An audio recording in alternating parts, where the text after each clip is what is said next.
Halo, assalamualaikum. Kembali lagi bersama kakak di Les Matkim. Oke, kali ini kita akan membahas ya untuk bagian esai C untuk penilaian harian redoks dan elektrokimia kimia kelas 12 semester 1. Saya ambil dari buku Intan Pariwara. Silakan yang punya bukunya merapat ya. Untuk sampul bukunya adik bisa lihat di thumbnail. Nomor 1 saya akan kerjakan 1A ya. Setarakan menggunakan metode setengah reaksi. Ini suasana basah ya untuk 1A. Ya, kita akan tentukan dulu ya siapa yang mengalami perubahan bilox di sini. CN- ditambah MnO4- menghasilkan CnO- ditambah dengan MnO2. Nah, yang mengalami perubahan bilox itu adalah N dan Mn. Ya. N itu C ya, maksudnya C itu biloxnya adalah -4.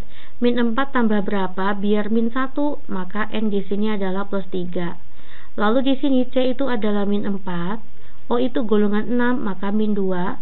-2 tambah -4 itu adalah -6. -6 tambah berapa biar -1, maka +5. Maka 3 ke 5 itu adalah oksidasi 2 elektron. Oke ya. Selanjutnya O itu -2 kalikan 4 itu -8.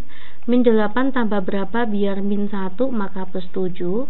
Selanjutnya di sini O -2 kalikan 2 itu adalah -4, maka Mn-nya nanti +4. 7 ke 4 maka reduksi 3 elektron. Oke ya dek, kita akan menggunakan metode setengah reaksi. Saya akan kerjakan terlebih dahulu ya. Untuk setengah reaksi oksidasinya kita setarakan Cn- menjadi CnO-. Nah, di sini oksidasi 2 elektron artinya melepas 2 elektron. Nah, ternyata suasana basah. Cara ngerjainnya, sisi yang kekurangan elektron ditambah dengan OH-. Nanti sisi sebaliknya ditambah dengan H2O. Inilah kalau suasana basah. Berarti urutannya adalah EHU. Di sini juga EHU. Setarakan dulu elektronnya. Di sini adalah -1. Untuk ruas kanan adalah -1 ditambah -2 itu adalah -3. Berarti sini kekurangan elektron, saya tambah OH-, maka sisi sebaliknya saya tambah dengan H2O. Biar sama-sama -3, maka nanti saya letakkan sini 2.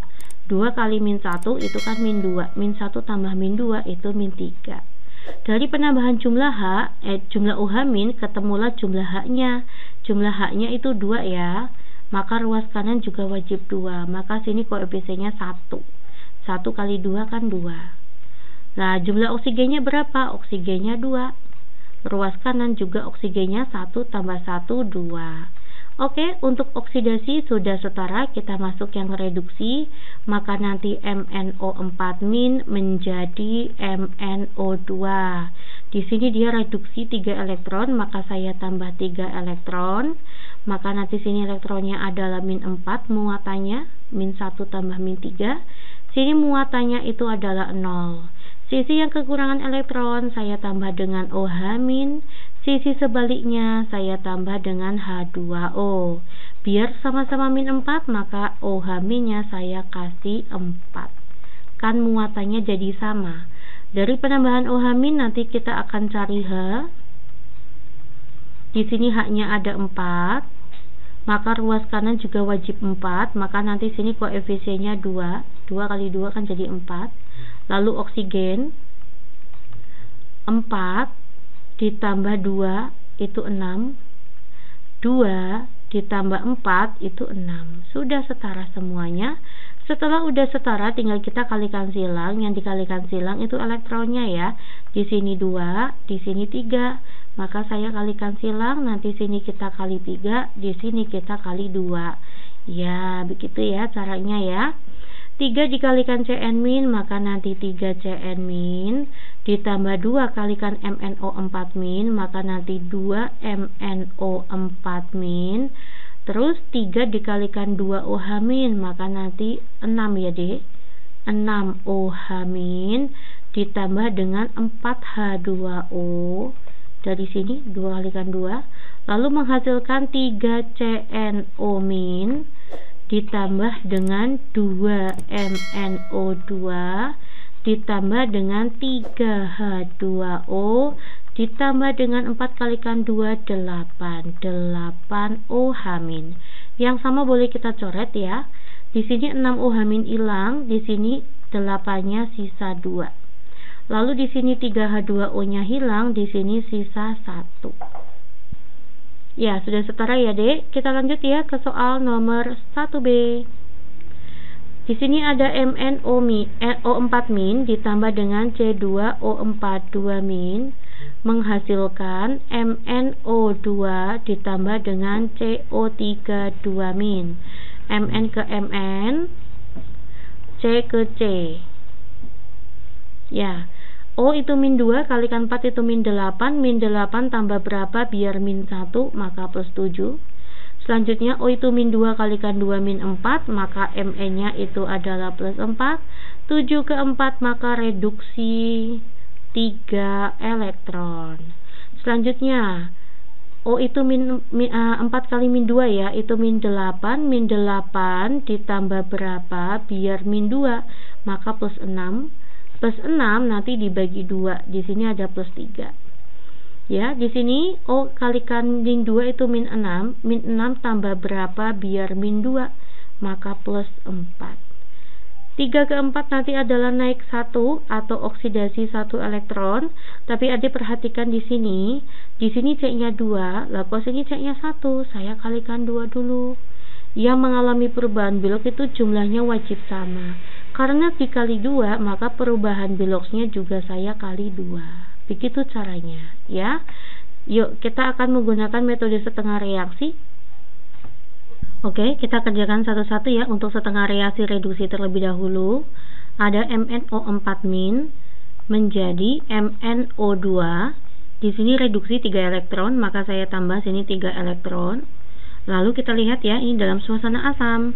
Kalau dalam suasana asam, cara pengerjaannya, sisi yang kekurangan oksigen kita tambah dengan H2O. Nanti sisi sebaliknya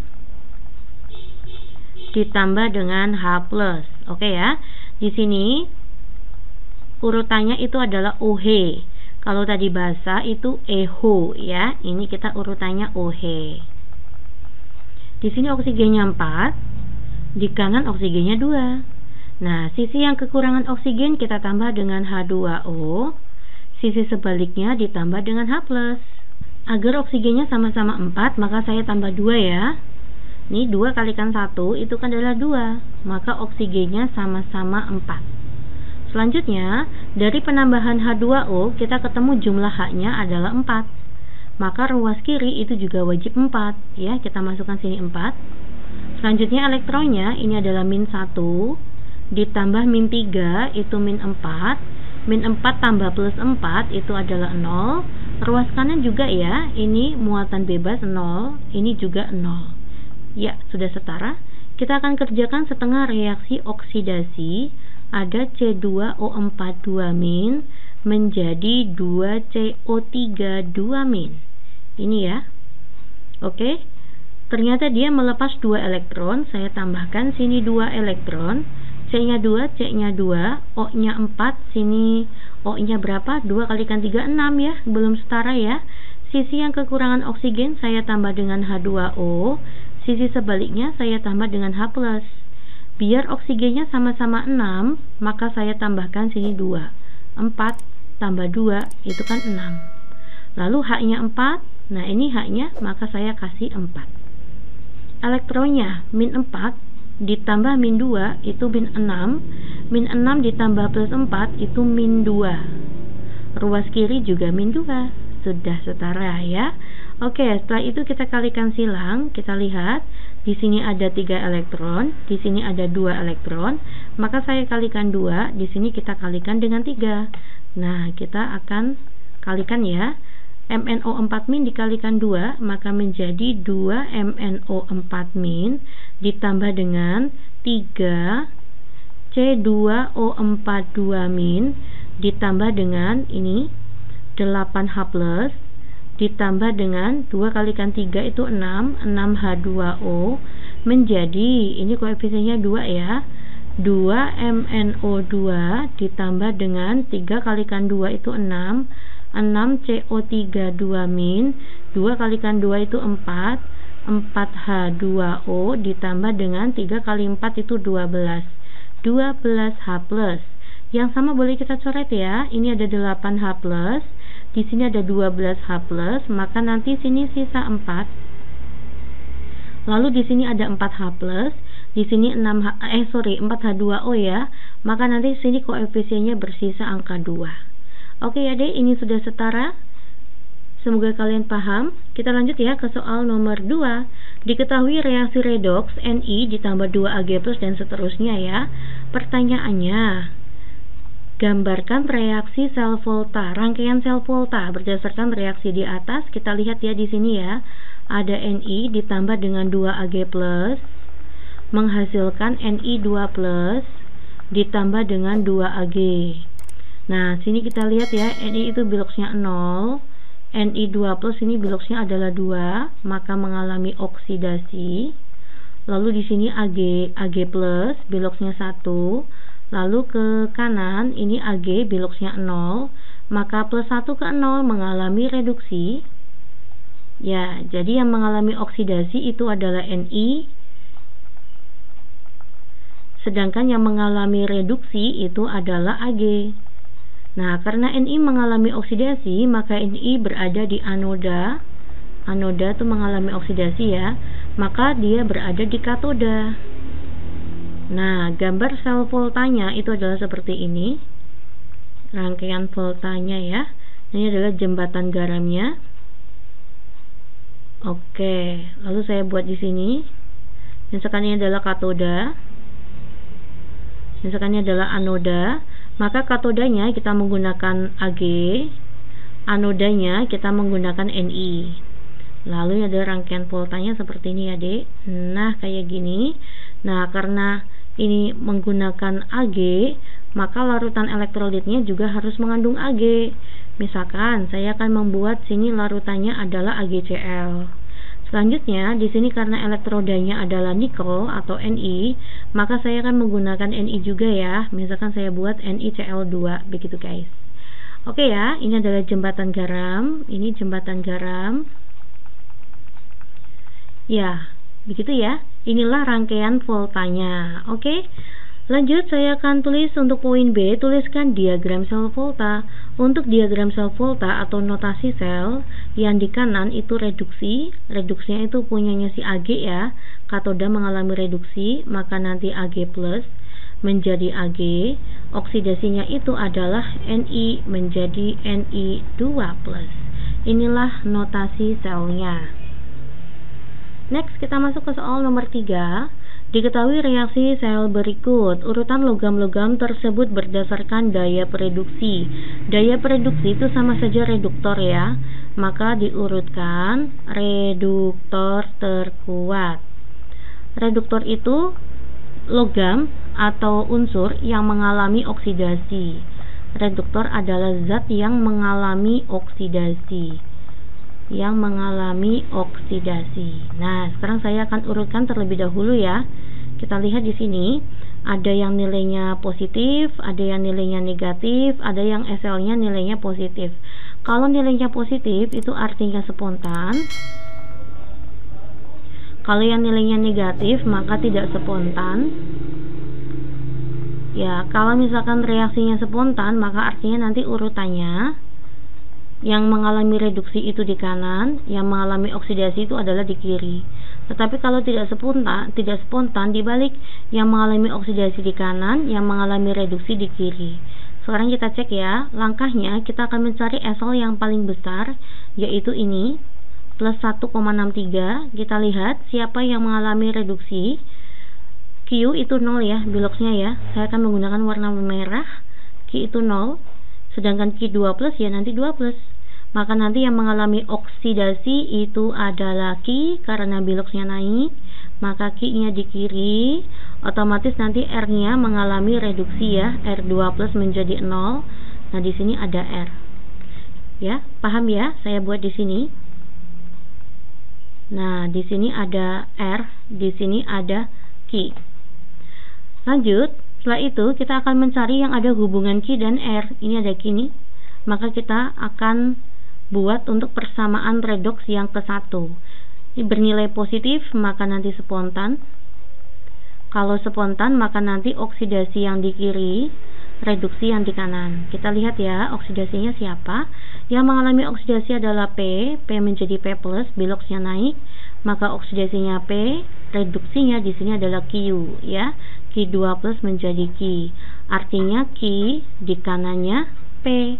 Oh, ternyata Q itu di kanannya P. Maka gambarnya saya buat ke sini. Nah, kayak gini, ya.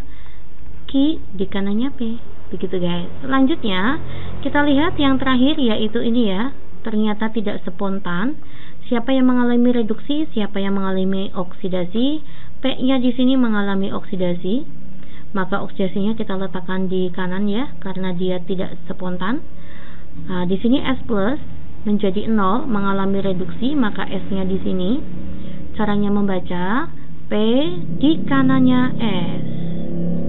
Oh, P di kanannya S. Berarti gambarnya itu seperti ini ya, Dek. R, Q, di sini ada P, lalu P di kanannya S. Nah, ini urutannya. Saya hapus ini ya. Nah, oke ya. Nah, ini urutannya ya, Dek. Untuk poin A, Q di kanannya R, tetapi Q di kanannya P, maka Q di kanannya P, dan P di kanannya S, P di kanannya S. Oke. Sekarang kita akan tahu ya, manakah yang reduktornya terkuat. Reduktor itu mengalami oksidasi. Yang mengalami oksidasi lebih ke kiri ya, atau enolnya lebih negatif, itu reduktornya semakin kuat atau semakin mudah mengalami oksidasi. Jadi semakin ke kiri, daya pereduksi atau reduktor itu semakin kuat. Jadi kalau ditanya pereduksi dari yang terkuat, ya maka dari kiri ke kanan, kuat ke lemah. Yang paling kuat tuh di kiri. Maka jawabannya sudah urut ya. S lebih besar dari P, lebih besar dari Q, lebih besar dari R. Itulah reduktornya atau pereduksinya, dari yang terkuat sampai yang terlemah. Next, kita masuk ke poin B. Tentukan potensial sel reaksi redoks jika kita punya P ditambah dengan R2+, menghasilkan P+ ditambah dengan R. Nah, sekarang ya pada reaksi poin B ini kita lihat ya, P menjadi P+ itu mengalami oksidasi, sedangkan R2+ menjadi R itu mengalami reduksi. Maka nanti rumusnya SL itu adalah enolnya reduksi dikurangi dengan enolnya oksidasi. Maka nanti enolnya reduksinya itu adalah R dikurangi enolnya oksidasinya itu adalah P. Ya, kita lihat ya, R dan P. R dikurangi dengan P. Kita lihat untuk R dan Q itu selisihnya berapa? Ya, pada persamaan yang kedua, RQ itu selisihnya adalah 1,63. Sedangkan untuk PQ ya, atau QP ini selisihnya itu adalah 0,19. Maka nanti SL-nya adalah tinggal kita jumlahkan saja ya, Dek ya. Ya, beda potensialnya adalah 1,82 volt. Oke, semoga kalian paham ya. Pada elektrolisis CuNO3 2 kali dihasilkan endapan Cu. Masanya Cu itu adalah 19,05 gram. Jika arus yang sama dialirkan ke dalam H2SO4 pada I yang sama dialirkan ke dalam asam sulfat, pertanyaannya, berapakah volume yang dihasilkan di anoda? Volume pada anoda. Pada anoda nanti yang lari adalah SO4 ya, atau asam oksi, lari ke anoda, maka nanti gas yang dihasilkan itu adalah oksigen ya. Ditanya adalah volume oksigen dalam keadaan STP. Oke ya. Next, yuk. Jika ada pada kuat arus yang sama, kalau ada dua sel, maka kita bisa menggunakan hukum Faraday 2. Maka rumusnya adalah mubu. Mol 1 dikali bilok 1 sama dengan mol 2 dikalikan bilok kedua. Anggap ini punyanya Cu, maka ini punyanya gas oksigen. Berarti molnya Cu. Apa rumusnya mol? Kalau ada massa, maka nanti gram dibagi dengan AR-nya 63,5. Biloxnya Cu di sini adalah 2. Ya, di sini ya NO3 min 2, min 1 kalikan 2, maka Cu-nya plus 2. Oke, apa rumusnya mol kalau dalam keadaan STP? Maka V dibagi 22,4. Biloxnya O2 itu adalah, ya, pada anode itu hasilnya adalah reaksinya 2H2O menghasilkan 4H+, 4 elektron plus O2. Nah, ini volume O2 nya yang kita cari ya. Lanjut, 4 dibagi dengan 2 itu adalah 2. 22,4 dibagi dengan 2 itu adalah 11,2. Maka nanti volumenya adalah 19,05 saya bagi dengan 63,5, lalu hasilnya 0,3 ya, 0,3, lalu kita kali dengan 11,2. Jawabannya adalah 3,36 liter. Next kita masuk ya ke soal nomor 5. Ibu Retno ingin menyepuh cincin pernikahannya seberat 4 gram yang terbuat dari emas muda 14 karat. Ibu Retno mendatangi tempat penyepuhan emas. Jika tempat penyepuhan tersebut menggunakan larutan AuCl3 0,1 m, elektrodanya adalah platina sebagai anoda, sumber arusnya adalah 0,5 ampere dan kawat penghantar. Tentukan A. Reaksi redoks selama elektrolisis. Oke ya deh, untuk gambarannya reaksi elektrolisisnya adalah seperti ini ya. Pada sisi katoda itu adalah logam yang disepuh, maka nanti pada sisi katoda itu adalah Au karena yang disepuh adalah emas. Nanti pada sisi anodanya itu adalah platina ya. Di sini dituliskan anodanya itu adalah platina ya, dengan reaksinya menggunakan larutan AuCl3. Oke ya, di sini kita menggunakan AuCl3. Nah, oke, sampai sini paham ya deh. Nah, kita akan menggunakan AuCl3 untuk reaksi elektrolisisnya. Langkah pertama kita ionkan terlebih dahulu ya, maka nanti Au3+ ditambah dengan 3Cl- ya. Maka nanti yang di katode siapa, yang di anode siapa? Oke, yang ke katode itu adalah Au3+. Maka yang bereaksi adalah Au3+ plus 3E menghasilkan Au ya. Di sini ada fase solid. Selanjutnya yang ke anode adalah Cl-. Cl- itu bukan asam oksi ya, maka Cl-nya Cl- menghasilkan Cl2. Maka saya letakkan sini 2, lalu kita letakkan sini 2 elektron. Kita setarakan ya. Kita kalikan silang elektronnya, maka nanti di sini dikali dengan 2. Nanti yang di sini kita kali dengan 3. Oke? Iya. Maka nanti menjadi 2Au3+ ditambah 2 kalikan 3 itu 6 ya, 6 Cl- menghasilkan 2Au ditambah dengan 3Cl2. Ini hilang elektronnya ya karena habis. 2Au3+ ditambah 6 Cl- itu sama saja dengan 2AuCl3. Ini kan muatannya 0. 6 plus ditambah 6 kita gabungkan kayak gini nggak masalah. 2AuCl3 menghasilkan 2Au ditambah dengan 3Cl2. Inilah reaksi elektrolisisnya selama proses berlangsung ya. Tinggal ada dikasih fase aja, maka nanti sini adalah aqueous atau larutan, di sini adalah solid, dan di sini adalah gas. Oke ya. Kita akan lanjut ya ke poin B. Cara membuat larutan AuCl3 0,1 m sebanyak 100 ml dengan tepat jika tersedia logam emas batang murni, HCl, dan HNO3 pekat. Kita akan kerjakan ya poin B ya. Saya akan kerjakan di mana nih? Mungkin cukup ya, masih di sini ya. Poin B. Langkah pertama kita harus menghitung molnya ya. Rumusnya mol itu adalah M dikalikan V, konsentrasinya itu adalah 0,1, volumenya harus kita dalam bentuk liter ya, maka saya bagi 1000, 100 mili itu sama saja dengan 0,1 liter, maka saya kali dengan 0,1, ketemulah 0,01 mol.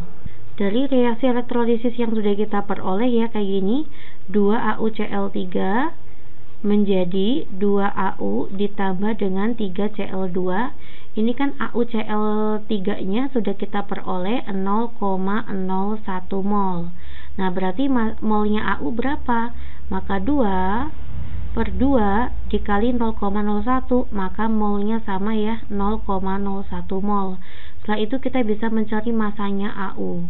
Rumusnya massa itu adalah mol dikali dengan AR. AR-nya AU itu adalah 197, maka nanti ketemulah masanya 1,97 gram. Ya, setelah kita memperoleh 1,97 gram emas, maka kita bisa membuat ya larutan AuCl 0,1 m 100 ml dengan cara kita melarutkan 1,97 gram emas ke aqua regia. Aqua regia itu adalah campuran HCl dan HNO3 pekat ya. Reaksinya adalah seperti ini, emas ditambahkan ke dalam HNO3 dan HCl menghasilkan ya, produknya sudah terlihat, fase-fasenya sudah ada. Nah, setelah semua emas larut, maka larutan yang dihasilkan kita panaskan sehingga sisa asam menguap dan terbentuklah AuCl3 yang mengendap. Endapan AuCl3 itu kita masukkan ke dalam air sampai volumenya 100 ml. Nah, beginilah cara membuat AuCl3 0,1 m sebanyak 100 ml dengan tepat. Jadi di sini nanti kita tinggal masukkan pelarutan AuCl3 yang hasil endapan ya, dimasukkan ke dalam air hingga 100 ml. Adik bisa menggunakan ini. Ya, namanya labu ukur. Ya, lanjut kita masuk ke soal 5C. Semoga di sini cukup ya. Ini ada 5C di sini. Berat cincin setelah dikeringkan jika elektrolisis dilakukan selama 10 menit, waktunya adalah 10 menit. 10 menit itu sama saja dengan 10 dikali dengan 60, kita jadikan detik ya, maka 600 detik atau 600 sekon. Tadi kuat arus yang dipakai di soal adalah 0,5 ampere ya. Ya, kita tinggal menghitung masanya ya. Rumusnya massa itu adalah E dikali I dikali T dibagi dengan 96.500. E itu adalah atom relatif dibagi dengan bilox. AR-nya siapa? AR-nya emas. Biloxnya emas itu adalah 3 ya. Dari sini ini Cl itu min 1 kalikan 3 min 3, maka AU-nya plus 3. Kuat arusnya itu adalah 0,5. Waktunya itu adalah 600 sekon dibagi dengan 96.500. Ya, setelah kita hitung ya, saya akan hitung. Hasilnya itu adalah 0,2 gram. Sampai sini ada gambaran ya, Dek. Maka nanti kita peroleh massa cincin total ya, setelah kering ya. Awalnya kan cincinnya itu 4 gram di soal, maka 4 gram ditambah dengan 0,2. Jawabannya adalah 4,2 gram. Inilah jawaban untuk poin C. Ya, semoga bermanfaat dan kalian semuanya paham. Sampai kembali video Les Matkim lainnya. Assalamualaikum.